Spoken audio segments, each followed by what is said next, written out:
Gırgyzstanyň merkezi saýlaw topary partiýalaryň sesleri satyn almak arkaly ýeňiş gazanandyklaryny aýdyp köçelere çykan we idara binalaryna giren müňlöçe protestçiniň talabyny kanagatlandyryp 4-nji oktýabrda geçirilen parlament saýlawlarynyň netijelerini ýatyrdy. Prezident Saranbay Jeenbekowyň idarasy 6-njy oktýabrda ýerden onuň ýurda gözegçilik edýändigini aýtdy. Ýöne onuň niredidigi nämälimliginde galýar. 6-njy oktýabrda ýerden beren aýry başga beýanatynda Jeenbekow dawaly parlament saýlawlarynyň netijelerini ýatyrmagy özüniň taýýardygyny ma'lum etdi we öz garşydaşlaryny tulunçugy betitmäge çagyrdy. Hemde hukuk güýçlerini od açmazlygy buyruk berendigini aýtdy. Ol hökümet telewiziýa we hukuk binalaryna giren gaharly demonstrantlaryň hereketini käbir tiýasy güýçleriň häkimiýeti bi-kanun eýlemek tinançygy höküminde häsiýetlendirdi. Protestçiler Bişkekde prezident idarasynyň we parlamentiň ýerleşen binasyna girdiler. Şeýle-de korrupsiýa aýplamalary esasynda tutuk edilen ozalky prezident Almazbek Atambaýewy boşatdylar.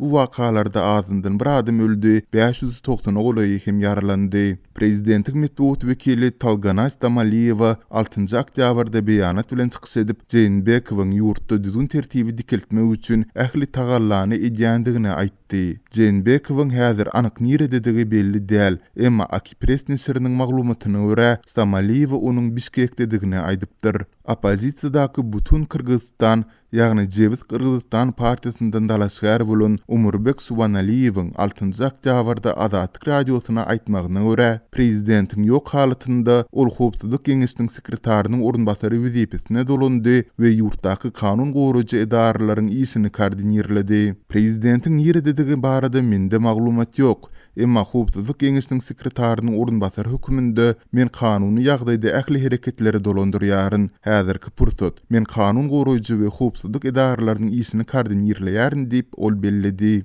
Şeýle-de Suwanaliýew 2019-njy ýylda Gırgyz polisiýasynyň bähwitlerine dönüklük etmekde aýplanyp, Içeri işler ministriniň orunbasary wezipesinden çetleşdirilen Kursan Asanowyň Bişkegiň wagtlaýan komendanty höküminde bellenendigini aýtdy. Aýry başga bir beýanat bilen İçeri işler ministrliginiň medeniýet wekili çykyş edip, İçeri işler ministri Kaşgar Junusaliýewiň 6-njy oktýabrda işe çykmandygyny, şeýle-de Asanowyň ministriniň wezipesini ýerine ýetirjisi bolandygyny ma'lum etdi. Asanow hem bütün Kırgyzstan partiýasyndan saýlawlarda dalaşgar bolupdy. Wakalaryň dogly aýdyň däl pursady mundunyň prezidentiň we jogorky kenesiň, ýagny ýokarky geňeşiň ýerleşen binasynyň 3-nji katynda ýangyn ýüze çykdy. Sosial medialarda protestçilerin prezident idarasynyň hem ýerleşen binanyň 7-nji katynda otogdan otoga aýlanyp mebelleri weýran edýän suratlary çap edildi. Olaryň birinde Jeenbekowyň diwardaky portreti aýrylýar we protestçilerin biri onuň ýüzüne aýagy bilen depýär.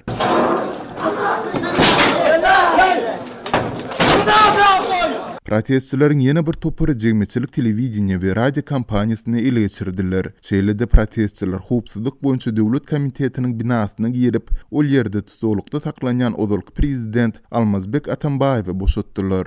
Atambaýew korrupsiýa aýplamalary boýunça iýunda 11 ýyl türme tutulugyna hökm edilipdi. Hökümet ötün akşamky wakalarda bir adamyň ölendigini, başga-da 590 golaýynyň ýaralanandygyny habar berdi. Protestleriň arasynda Talas, Naryn we Issykul regionlarynyň, şeýle-de başga bir näçe etrawyň häkimleri wezipelerinden çekildiler. Salt depginde bolup geçýän wakalar 5-nji oktýabrda sondan bir gün öň geçirilen saýlawlaryň netijeleriniň ýatyrylmagyna çagyrş edilip, Bişkekde geçirilen ýeri protestiň ýygynyna gabat gelýär. Azatlyk radiosynyň Gırgyz gullugy polisiýanyň protestçileri daratmak üçin suw toplaryny, göz ýaşyrdyjy gazy we teňseledici granatlary ulanandygyny habar berdi. Bişkekiň keselhanalaryna 120 golaý adam ýerleşdirildi.